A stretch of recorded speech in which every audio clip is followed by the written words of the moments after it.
Hello, friends. I'm back as promised. And boy, I don't know where to start.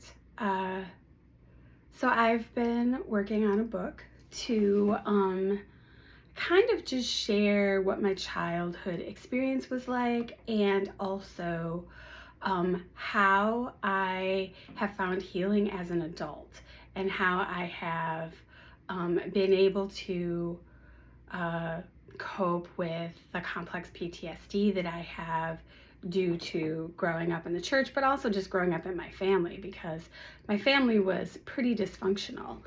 And so a couple of years ago, I started a writing program to build my confidence as a writer, but to also give me an opportunity to have my work critiqued and to also have a coach to kind of help me through the process of writing a book.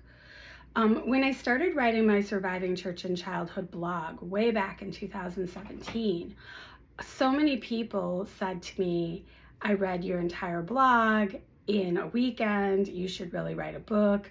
I was just getting that feedback all the time. And so I started writing a book on my own, and I got really stuck at about the same spot every time. There is something really pivotal that happened to me in my childhood. And if you've watched my videos, or you've watched any videos over at Deanna Joe's page, you will know that I was sexually molested as a child, and by someone in the church. And that really changed my life, and it really changed the trajectory of my life. And so in the writing process, I would write up until that point, and then I would get stuck, and I wouldn't be able to advance further or past that point. And one thing that the writing program really did for me is it really helped me to figure out how to push past that point, how to write through some of the really worst parts of my trauma and get it on the page in a way that I felt like I was giving the reader the information that they needed to understand what I had gone through, but I wasn't giving so much of myself and my experience away that I felt very exposed or overly vulnerable. So that was a process, and it was a painful process to write, and it was a painful process to have critiqued and to work with a coach through. Not because any of the people that were critiquing me or coaching me were being unkind or whatever. It's just hard to put your vulnerability down on the page and then have someone look at it and have them comment back to you. And then, that process was a heightened level of vulnerability that I wasn't super prepared for. But I got through it, and I'm really proud of what I have down on paper. And so now I'm in the process of trying to find an agent to represent my book, and boy, this is hard. This is so hard, and it's especially hard if you've had to be really vulnerable in your writing. There isn't a ton of agents out there who are looking for memoir, who have memoir at the top of their wish list. It's not the trending thing in the book world right now. And so it's hard to find an agent to query that really wants memoir. And I think it's hard to find an agent to query who wants to tackle the really tough subject matter of a book like mine. And so, I've had a lot of no's as I've been kind of shopping my book around to agents and trying to find someone who will represent me. And, that's another layer of vulnerability. You have to be able to handle having rejection and having people say no to you. And that's hard when it's such a personal project, and when it's something that you really want to get out into the world because you feel like that the message that you have to share and the experience that you have to share is ultimately going to be helpful to others, help them on their healing journey, help them to feel less alone, allow you to advocate. And beyond all of the like abuse topics that I have covered in my book, there is just the topic of what is going on in American churches. And, you know, there's a lot of abuse of young people happening in American churches. And I think that what my book illustrates is that this has been going on for a long time, and it's just been getting worse. And I can kind of express maybe to people who haven't had that experience what it's like to have an experience like that, to have your church side with the person who hurt you, to not get the kind of care and community that you need when you've gone through an experience like that.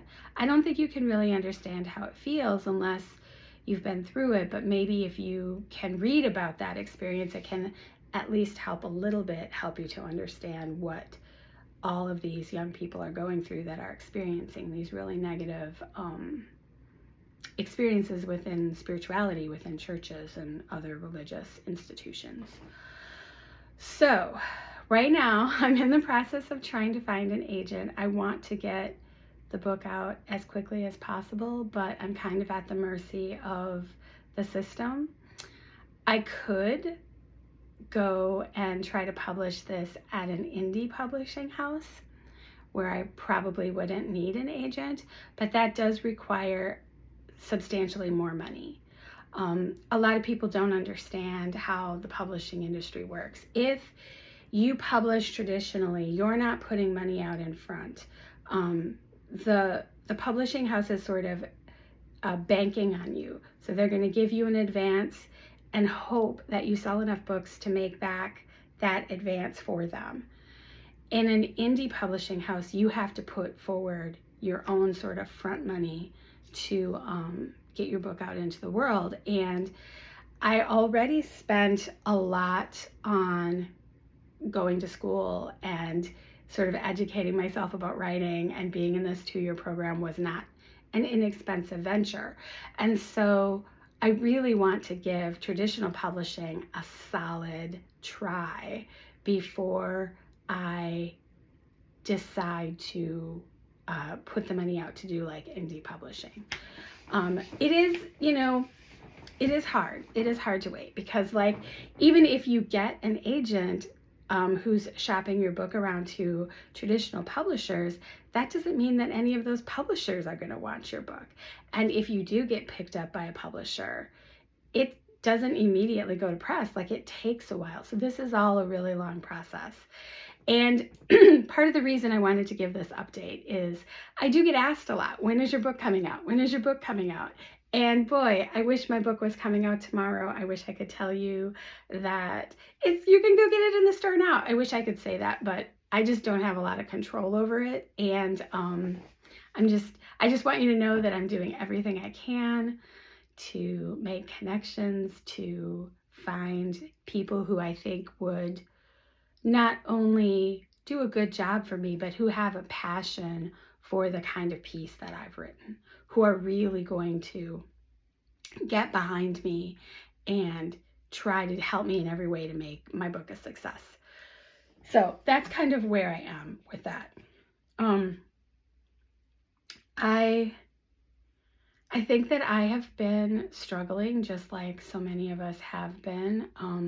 The world is not the most uplifting place.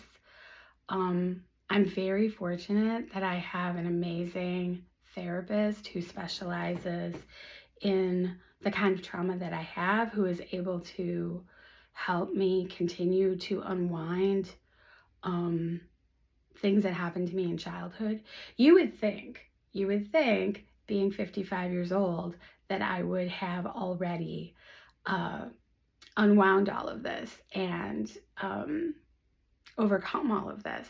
But the problem is that so much of it happened when I was so young, and it just becomes a part of who you are. It becomes a part of your identity, and pulling all of those strings apart and unwinding it and figuring out um, what how the things that happen to you when you're very small can still echo forward in time and affect you now, affect the way you look at yourself, the way you look at the world, definitely has affected my identity. Um, and so, I'm never going to stop trying to get better. I'm never going to stop trying to heal. Uh, it's just a process. And I will probably be doing it my whole life because I want to be the best me that I can be. And I don't want my family of origin or the church I grew up in to have control over me and how I move in the world and how I feel about myself and how I feel about others. So, I'm going to keep working on that.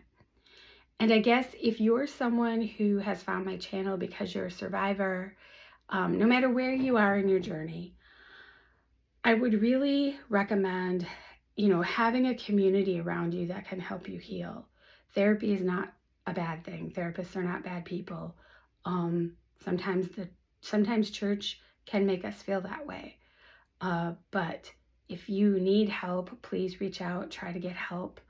I can't recommend EMDR more. It really did help eradicate all of my rapture anxiety, which was the main trauma that I had in the beginning that was causing me the most problems and was like interrupting my daily functioning. Don't be afraid to reach out for help and try to build a community of support around yourself if you can.